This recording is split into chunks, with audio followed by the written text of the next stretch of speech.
Volodymyr Zelensky está em Itália para encontros com o Papa Leão XIV e a primeira-ministra Giorgia Meloni. A agenda diplomática do presidente ucraniano começou em Castel Gandolfo, nos arredores de Roma, onde teve uma audiência de meia hora com o Papa na terça-feira de manhã.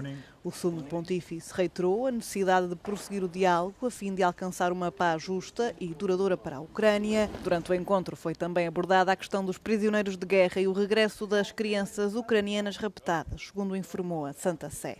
A visita de Zelensky a Roma segue-se às passagens por Londres e Bruxelas na segunda-feira, após o encontro com Rutte e os líderes europeus Ursula von der Leyen e António Costa. Zelensky voltou a reforçar que a Ucrânia não irá ceder território à Rússia, não tendo nem o dever moral ou legal de o fazer. O presidente ucraniano continua a contar com o apoio europeu, nomeadamente para a apresentação de novas alterações ao plano acordado pelos Estados Unidos e Rússia. Giorgia Meloni também participou na Cimeira de Londres antes de receber Zelensky no Palácio Chigi. A primeira-ministra italiana diz que é necessário aumentar o nível de convergência em relação à Ucrânia, procurando aproximar a União Europeia da política externa da Casa Branca.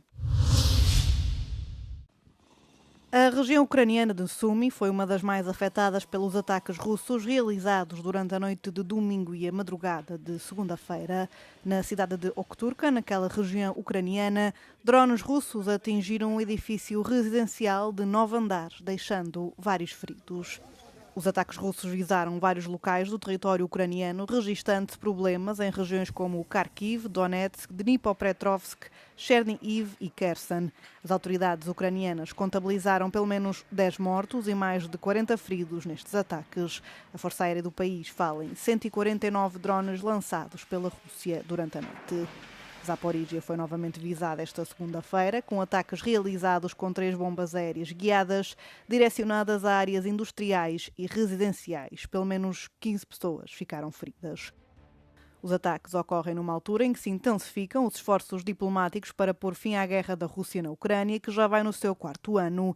Zelensky disse no domingo que esta semana será marcada por uma série de conversações diplomáticas de alto nível com legisladores europeus, de forma a explorar formas de acabar com a invasão em grande escala da Rússia.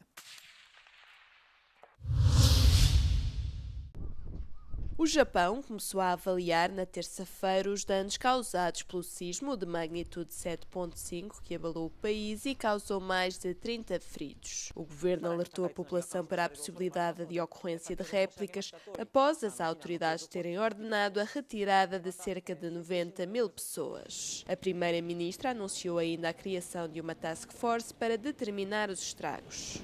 実際に大規模地震が発生するかどうかは不確実であることを十分にご理解いただいた上で、自らの命は自らが守るという原則に基づき防災行動をとっていただくようにお願いを申し上げます。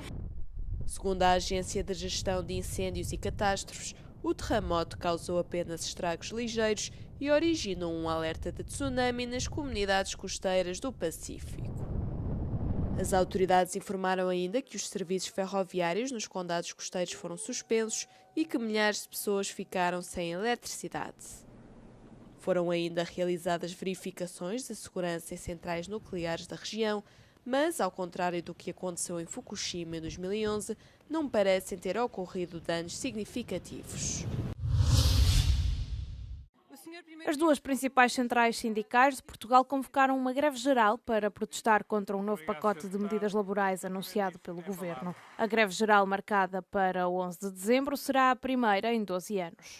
A última ocorreu durante a crise económica, quando Portugal enfrentou um resgate financeiro. O executivo de Luís Montenegro diz que as medidas visam aumentar a flexibilidade do mercado de trabalho.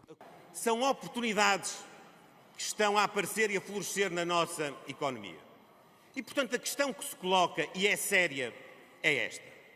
Uma greve geral, porquê? Uma greve geral para reclamar o quê do governo e do poder político? A greve é política. A greve motiva aqueles que nunca chegarão a acordo, não querem chegar a acordo, a CGTP, e mobiliza os outros que, sinceramente, caíram na armadilha da CGTP.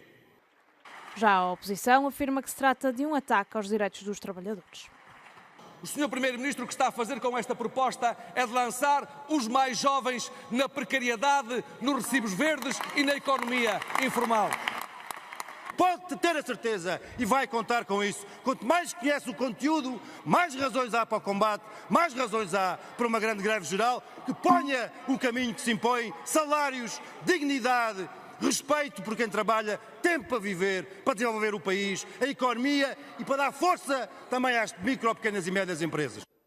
A greve deverá afetar todos os serviços públicos e o setor privado. Algumas das áreas mais afetadas serão provavelmente os transportes públicos, os aeroportos e os hospitais. O presidente dos Estados Unidos da América, Donald Trump, afirmou que iria permitir a Nvidia de vender chips H200 a clientes aprovados na China mediante uma sobretaxa. Os minúsculos chips são utilizados para alimentar uma série de dispositivos eletrónicos, desde smartphones a equipamento médico, e são também essenciais para o processamento de inteligência artificial. A decisão abre um mercado importante para a Nvidia, apesar das preocupações de que a China possa utilizar os semicondutores avançados para fins militares. Um grupo de senadores democratas que se opôs à aprovação também apontou para o facto de a DeepSeek, uma importante empresa chinesa de inteligência artificial, ter dito recentemente que a falta de acesso a chips concebidos nos Estados Unidos da América era o maior desafio quando competia com empresas sediadas neste país.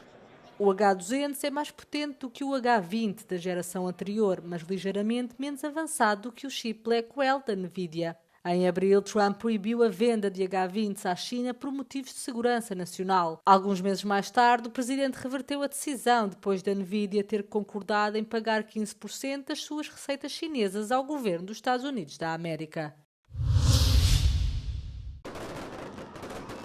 Um pouco por toda a Síria festejou-se o primeiro aniversário da queda do regime de Bashar al-Assad, que fugiu para a Rússia. Na capital, Damasco, milhares de pessoas saíram às ruas para agitar com orgulho as novas bandeiras do país. O presidente interino, que liderou a revolta contra Assad, convocou os sírios para um futuro de estabilidade e desenvolvimento.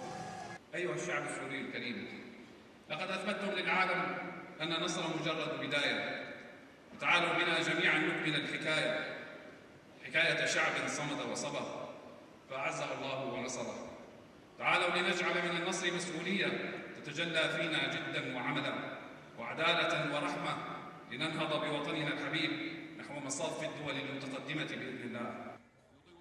A mensagem parece ter sido bem recebida pela população. طبعا الذكرى لا تختصر بكلمة ولا تختزل بموقف إنها فرحة عظيمة وأجمل ما فيها كلمة السيد الرئيس الذي عبر عن ما فعل في سنة كاملة من أمل وطموحات وما سيرسم إن شاء الله في المرحلة القادمة. O dia 8 de dezembro não marca apenas o derrubo do governo de Bashar. Foi o fim da dinastia Assad, que dominava a Síria há mais de 50 anos, desde que o pai de Bashar, Hafez, chegou ao poder em 1971. Os sírios recordaram também as cerca de 600 mil vítimas de 14 anos de guerra civil no país. Henrique Chaubert é professor de Ciências Políticas na Universidade. Contudo, hoje a aula é para os mais novos no Colégio Rosa Luxemburgo, em Berlim. A matéria que traz provavelmente não apareceria em nenhum manual escolar. Vem falar da construção de notícias falsas. Fälschungen werden immer besser und deswegen geht es natürlich auch für uns darum, dass wir so ein bisschen uns also zum einen anschauen, was sind Fälschungen und wie erkennt man Fälschungen, aber halt so drüber nachdenken, warum gibt es die eigentlich und was soll damit bezweckt werden. Estas aulas diferentes trazem conhecimento prático e os alunos gostam disso. Es haben wir auch was Nützliches gehabt und wenn jetzt eine Vertretungslehrerin gekommen wäre, hätten wir, glaube ich, irgendwie einen Film geguckt oder sowas, was halt uns später nichts mehr geholfen hätte. Wir hatten keinen Ausfall, obwohl das auch natürlich toll wäre, aber es hat mir auch Spaß gemacht. Also ich fand es spannend, weil es wird später im Leben was bringen und man hat halt gelernt, wie man zum Beispiel jetzt Fake News erkennt. A aula é organizada pela startup Life Teaches. Através de uma aplicação, os voluntários podem sugerir temas e intervir quando as aulas são canceladas. Até agora, mais de 300 escolas em toda a Alemanha já aderiram à iniciativa, que tende a crescer. Die Arbeit, die wir machen, kommt extrem gut an. Also wir merken, dass sich sehr viele Eltern selber auch engagieren. Von den Schülerinnen und Schülern ist das Feedback extrem gut, weil sie einfach sagen, hey, das ist Wissen, das brauchen wir, das bekommen wir so im Fachunterricht nicht. Und selbst die Lehrkräfte bestätigen unsere Arbeit und sagen halt, das Wissen, was ihr habt, das kann ich gar nicht selber haben, weil da fehlt mir einfach die Berufserfahrung oder ich habe halt nur die Ahnung in meinem jeweiligen Fach. Conhecimento bem-vindo para a comunidade escolar. Só em Berlim, cerca de 21.000 aulas são canceladas todas as semanas sem substituição. O mesmo acontece no resto do país. Mais de 16 mil pegadas de dinossauros foram descobertas por paleontólogos numa zona montanhosa da Bolívia. Os investigadores californianos passaram 6 anos a explorar 9 áreas diferentes até descobrirem que estavam todas ligadas. Trata-se do maior sítio pré-histórico do mundo. É o hallazgo mais importante do mundo que se pode observar. 1.700 rastros de huellas se encontraram e mais de 16.000 huellas simplesmente en esta zona. Si hablamos más del parque, de todo el Parque Nacional, podremos encontrar miles más e mais. As pegadas de 3 dedos podem ter 60 milhões de anos e pertencer a manadas de dinossauros. Havia exemplares de 10 metros e 30 centímetros e até de T-Rex. Estes animais eram tão grandes que as patas deixavam marcas nas rochas. O sítio foi descoberto nos anos 60, quando os habitantes locais pensavam que havia monstros na zona. Os agricultores esmagavam frequentemente os ossos que encontravam ou semeavam a área, o que foi causando a destruição dos vestígios.